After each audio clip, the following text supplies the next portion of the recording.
Hello friends, subscribe करें हमारे channel को और बेल आइकन को भी दबाएं ताकि सारी लेटेस्ट अपडेट और वीडियो आप तक पहुंचे सबसे पहले। Subscribe now and press the bell icon. Never miss an update. बिस्मिल्लाहिर्रहमानिर्रहीम। अस्सलाम वालेकुम जी डियर मेंबर्स। आज मैं जो आपके लिए जॉब्स लेके आया हूँ वो जॉब्स हैं पाकिस्तान आर्मी से रिलेटेड। जी हैं, पाक आर्मी से रिलेटेड जॉब की डिटेल्स पे जाने से पहले आप लोगों से रिक्वेस्ट है कि अगर आप लोगों ने government jobs and official channel subscribe नहीं किया तो सब्सक्राइब कर लीजिए, क्योंकि यहाँ पे मैं आप लोगों को इन्फॉर्म करता हूँ अबाउट लेटेस्ट जॉब्स और उनके इंटरव्यूज़ और इस तरह की बहुत सारी इन्फॉर्मेशन। जब आप सब्सक्राइब के बटन पे क्लिक करेंगे तो साथ ही बेल आइकन होगा, उसको भी प्रेस कर दीजिए ताकि नई आने वाली वीडियोस का नोटिफिकेशन आपको सबसे पहले मिल सके और डेट गुजरने से पहले पहले आप वो देख सकें। तो चलिए चलते हैं डिटेल पे। यहाँ पे देखें जी, एडवर्टाइजमेंट आई है पाक आर्मी की। इसमें जो जॉब्स हैं वो आर्मी एजुकेशन कॉर्प्स में है। आर्मी एजुकेशन कॉर्प्स जो है वो है इसमें मास्टर डिग्री या 4 ईयर डिग्री की आप लोगों के लिए रिक्वायरमेंट है। ये फील्ड होती है आपकी एजुकेशन की फील्ड, जो आर्मी में एजुकेशन इंस्टीट्यूट्स हैं आर्मी के बच्चों को पढ़ाने के लिए।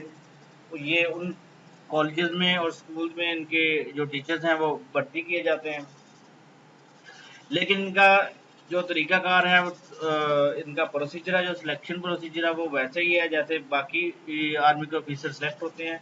और इसमें जो आपको रैंक मिलेगा वो एज ए कैप्टन मिलेगा, आपको कैप्टन का रैंक मिलेगा। लेकिन जो डायरेक्ट सेकंड लेफ्टिनेंट होती है उनका तो लॉन्ग कमीशन होता है, लेकिन ये डायरेक्ट शॉर्ट सर्विस कमीशन के थ्रू आप लोगों की सिलेक्शन होगी। वो पीएमए लॉन्ग कमीशन के थ्रू सेलेक्ट होते हैं, लेकिन जो डायरेक्ट कैप्टन होते हैं इनको 16 ईयर की एजुकेशन रिक्वायरमेंट होती है। ये डायरेक्ट कैप्टन सेलेक्ट होते हैं डायरेक्ट शॉर्ट सर्विस कमीशन के थ्रू। ये पाकिस्तान आर्मी की जो न्यू एंट्री आ रही है नवंबर 2020 में, इनकी जो है ट्रेनिंग स्टार्ट हो जाएगी। नवंबर 2020 तक इसकी जो सिलेक्शन है वो फाइनल हो जाएगी। इसकी रिक्वायरमेंट है सारी मैं आप लोगों को डिटेल बता देता हूँ। ये यहाँ पे मैंने एक शीट बनाई है, उसमें मैं आप लोगों को सारा कंप्लीट गाइड कर देता हूँ।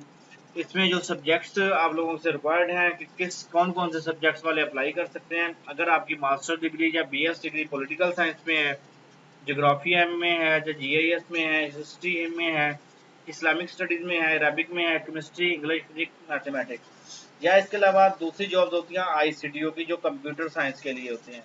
जो कंप्यूटर फील्ड के आईटी के स्टूडेंट्स होते हैं उनको भी कैप्टन का रैंक मिलता है, लेकिन वो आईसीटीओ कहलाते हैं, इंफॉर्मेशन कम्युनिकेशन टेक्नोलॉजी ऑफिसर।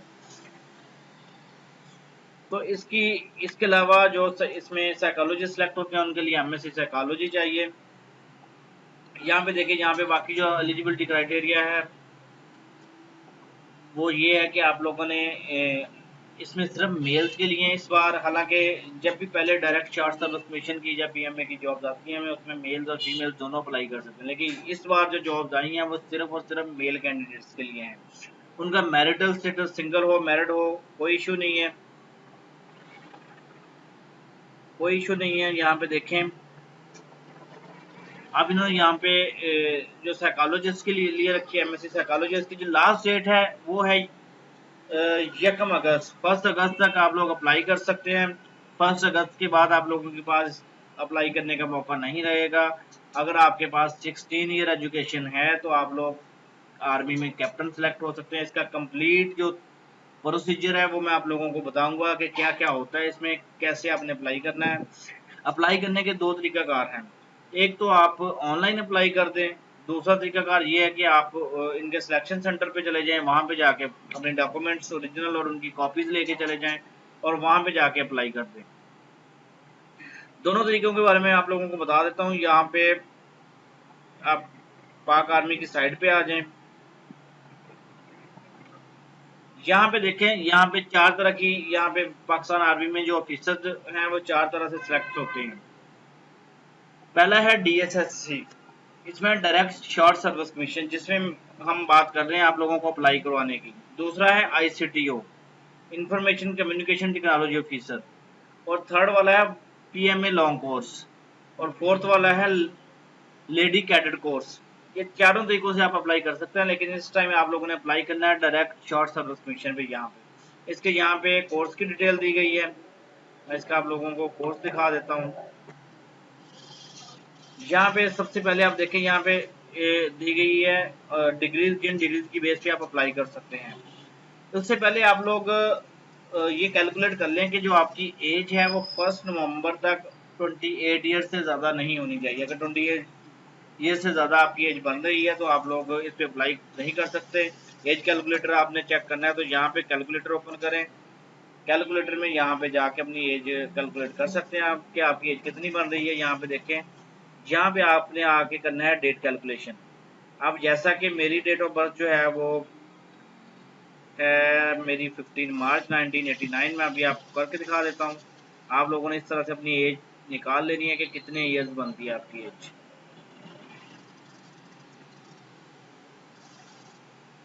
ये देखिए, मेरी मार्च 1989 की 15 मार्च है, और अगर मैं 1 नवंबर तक देखूँ कि मेरी एज कितनी बनती है, आपने 1 नवंबर तक कैलकुलेट करनी है। यहाँ पे देखें, मेरी बन रही है 31 years and 7 months 2 week 3 days. ये याद रखें, आपका एक दिन भी ज़्यादा नहीं होना चाहिए। आपका 28 साल से एक दिन भी ज़्यादा नहीं होना चाहिए, वरना आप एप्लीकेबल नहीं हैं, आप एलिजिबल नहीं हैं। उसके बाद नीचे आ जाए, मैं आप लोगों को इसमें दिखाऊं इसमें कॉमन फीचर्स क्या हैं।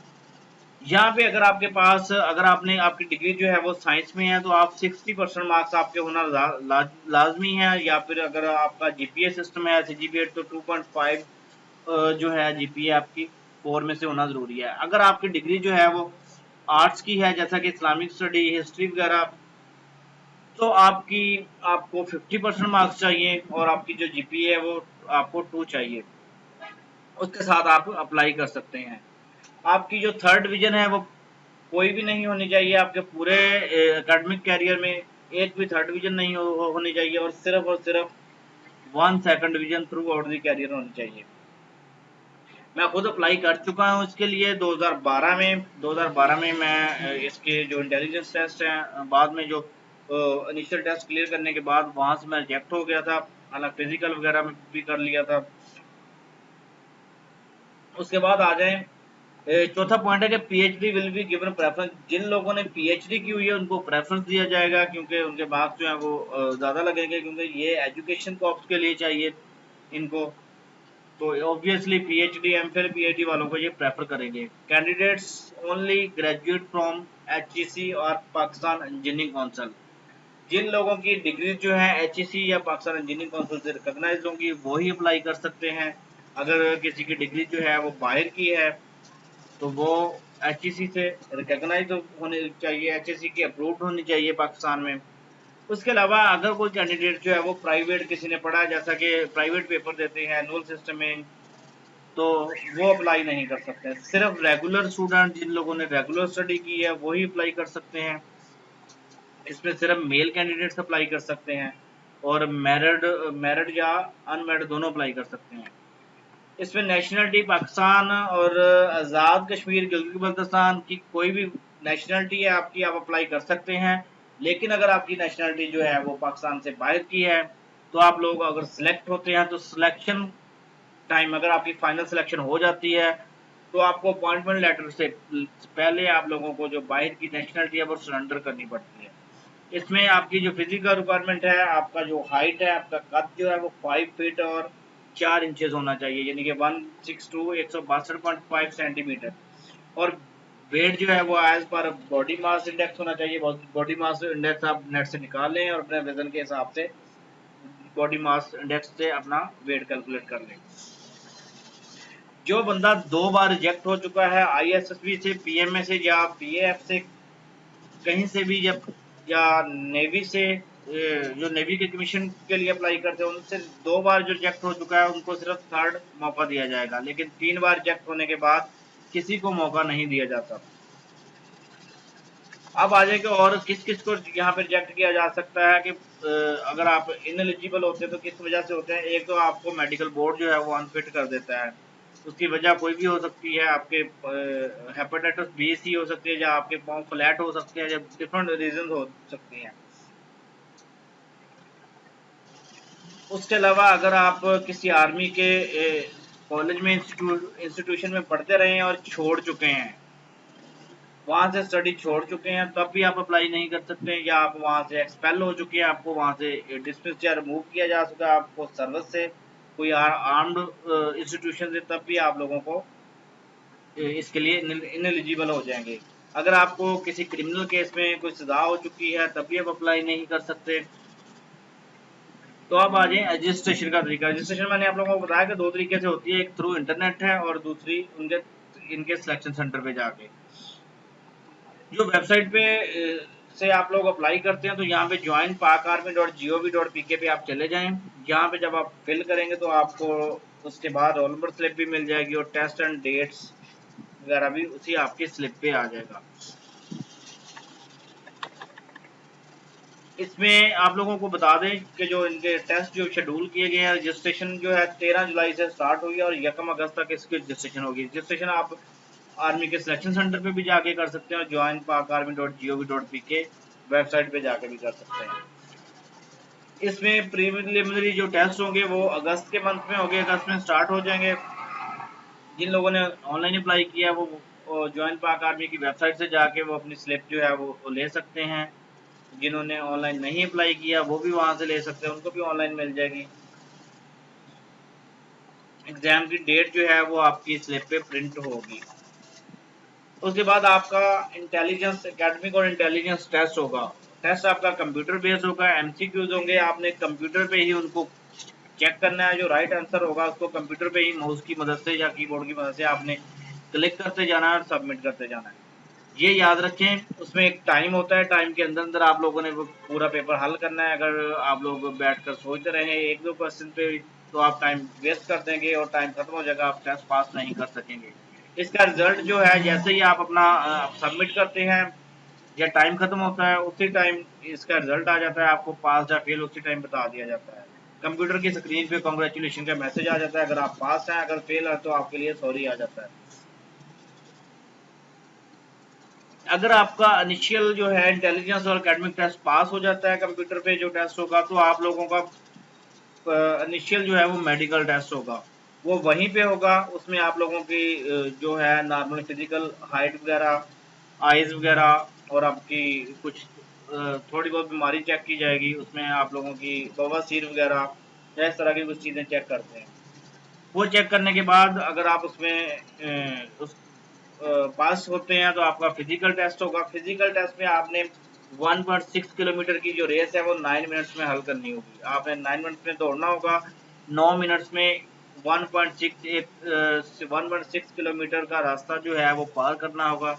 उसके अलावा 10 रेपिटेशन होगी जो आपने पुशअप्स की करनी है 2 मिनट्स में। 2 मिनट्स में आपने 10 पुशअप लगाने हैं, 2 मिनट्स में आपने 10 सिटअप्स लगानी है जिसको बैठके कहते हैं। 2 मिनट्स में ही आपने 10 चिनअप्स लगाने हैं। अगर ये सारे प्रोसीजर आप पास कर जाते हैं तो आपको आईएसएसबी के लिए रिकमेंड कर दिया जाएगा, आईएसएसबी के लिए सिलेक्ट कर दिया जाएगा। आईएसएसबी है आपके जो मेन टेस्ट होंगे। इंटर सर्विसेज सिलेक्शन बोर्ड जो है वो आपका ये टेस्ट लेगा और ये आपका टफ टाइम जो है वो यहाँ से स्टार्ट होता है। इनिशियल टेस्ट तो सब पास कर लेते हैं, यहाँ पे आईएसएसबी से जाकर रिजेक्ट होते हैं, या मैं भी यहाँ से आईएसएसबी पैनल के से ही रिजेक्ट हुआ हूँ। इसमें आपको थ्रू वेबसाइट भी इन्फॉर्म कर दिया जाएगा और आपको कॉल अप लेटर भी मिल जाएगा अगर आप आईएसएसबी के लिए सिलेक्ट हो गए। आईएसएसबी में आपके अगर वहाँ पे भी आपकी सिलेक्शन हो जाती है, आईएसएसबी में आपको डिफरेंट टाइप्स के आपके क्वेश्चन होंगे। आपकी जो है वो फिजिकल टेस्ट होंगे, साइकोलॉजिकल टेस्ट होंगे, वो सारे आपने अगर पास कर लिए तो आप लोगों को फर्दर सिलेक्शन आपको जो है जीएचक्यू जाना पड़ेगा। जीएचक्यू में आपका इंटरव्यू होगा। इंटरव्यू जो है जीएचक्यू में अगर पास होता है तो आपको फर्दर सिलेक्शन जो है हो जाएगी आपकी। आपको अपॉइंटमेंट लेटर के लिए सिलेक्शन के लिए आपको कॉल अप लेटर मिल जाएगा। आपके उस पर लिख दिया जाएगा आपकी जो सनद होगी उस पर आईएसएसबी रिकमेंडेड लिख दिया जाएगा। उसके बाद आपकी जो ट्रेनिंग है वो नवंबर में स्टार्ट हो जाएगी। 6 मंथ की ट्रेनिंग होगी। 6 मंथ की ट्रेनिंग के बाद आपको बैजेस वगैरह मिल जाएंगे। एज ए कैप्टन आप एक कैप्टन के तौर पर पाकिस्तान आर्मी ज्वाइन कर लेंगे। आप और पाकिस्तान आर्मी एक बहुत अच्छा इदारा है, आप लोगों को पता है, उसकी रेपुटेशन अच्छी है और सहूलियात फैसिलिटीज़ हर तरह से आप लोगों के लिए बहुत बेनिफिशियल है। तो फ्रेंड्स इस पे अप्लाई कीजिए अगर आप अप्लाई करना चाहते हैं, क्योंकि पाकिस्तान में आप लोगों को पता है आर्मी की जो जॉब्स हैं जो एज ए ऑफिसर बहुत ही अच्छी जॉब है, बहुत अच्छा कैरियर है, बहुत अच्छी फैसिलिटीज़ हैं। ये कोई लोअर रैंक की सीट नहीं है, ये कैप्टन की सीट्स होती हैं। इस पे आप लोग ज़रूर अप्लाई कीजिए अगर आपकी एजुकेशन 16 ईयर एजुकेशन है आपके पास और साथ साथ आपकी एज जो है वो 1 नवंबर तक आपकी 28 साल एज बनती है। तो फ्रेंड्स अगर आप लोगों को क्वेश्चन हो, इसकी बुक्स जो है वो बाजार से मिल जाती हैं, पाक आर्मी के टेस्ट की इनिशियल टेस्ट तो इजीली पास हो जाते हैं और ISS भी पास करने के लिए तैयारी करने के लिए भी बुक्स मिल जाती है।